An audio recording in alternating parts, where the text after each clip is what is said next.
আদিমোহিনী মোহন। বর্ষার কালো মেঘ দেখে যাদের মনে অন্যরকম অনুভূতি হচ্ছে তাদের জন্য, যাদের মনটা খুব খুশিতে ভরপুর হয়ে আছে আর ওই কালো মেঘের মধ্যে দিয়ে উড়ে যাওয়া বকের ডানার মতো হয়ে আছে তাদের জন্য, সবার জন্য আদি মোহিনী মোহন কাঞ্জিলালের এই রবিবার সুরীয় আড্ডায় আমাদের তরফ থেকে শুভ আমন্ত্রণ। সামনেই উৎসবের মরশুম, একদিকে রথযাত্রা আর একদিকে ঈদ, খুশির ঈদ, ঈদ উল ফিতর।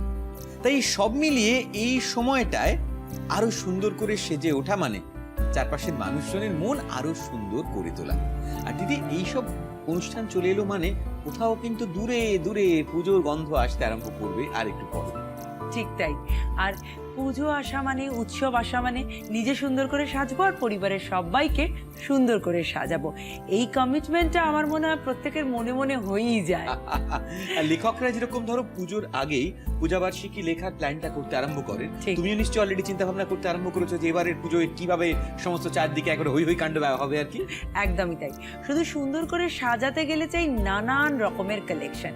তাই কোন ফ্যাব্রিক দিয়ে কি কাজ করব, কিভাবে সেটাকে একদম ডিফারেন্ট করে তুলবো, সেই চিন্তা ভাবনাগুলোই কিন্তু মাথার মধ্যে চলছে।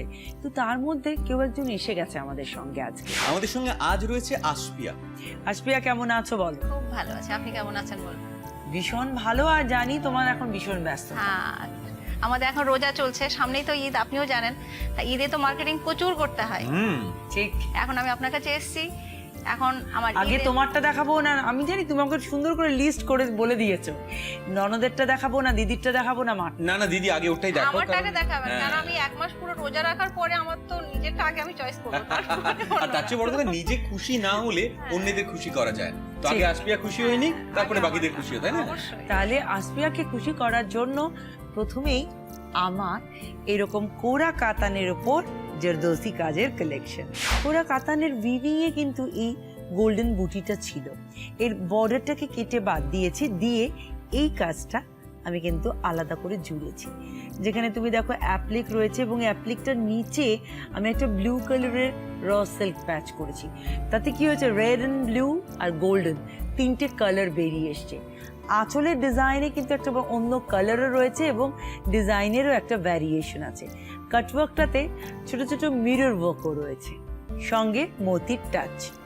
এটার ব্লাউজ পিসটা রয়েছে এইটা ব্লু কালারের এবং এটার হাতে এই বর্ডারটা আসবে। এবং আমার সাজেশন হবে গোটা পিঠে এবং গলায় গোল্ডেন দিয়ে তুমি একটা পাইপিং করিয়ে নিও। পিঠটা ডিপ কাট করো, একটা দড়ি বাঁধা করে লটকানো। Thank you. এবার আমাকে বলো, এটা তুমি একবার ট্রাই করে দেখবে? অবশ্যই আমাকে ট্রাই করে দেখবো। আমরা সেটাই দেখতে চাই যে পড়লে তোমাকে কতটা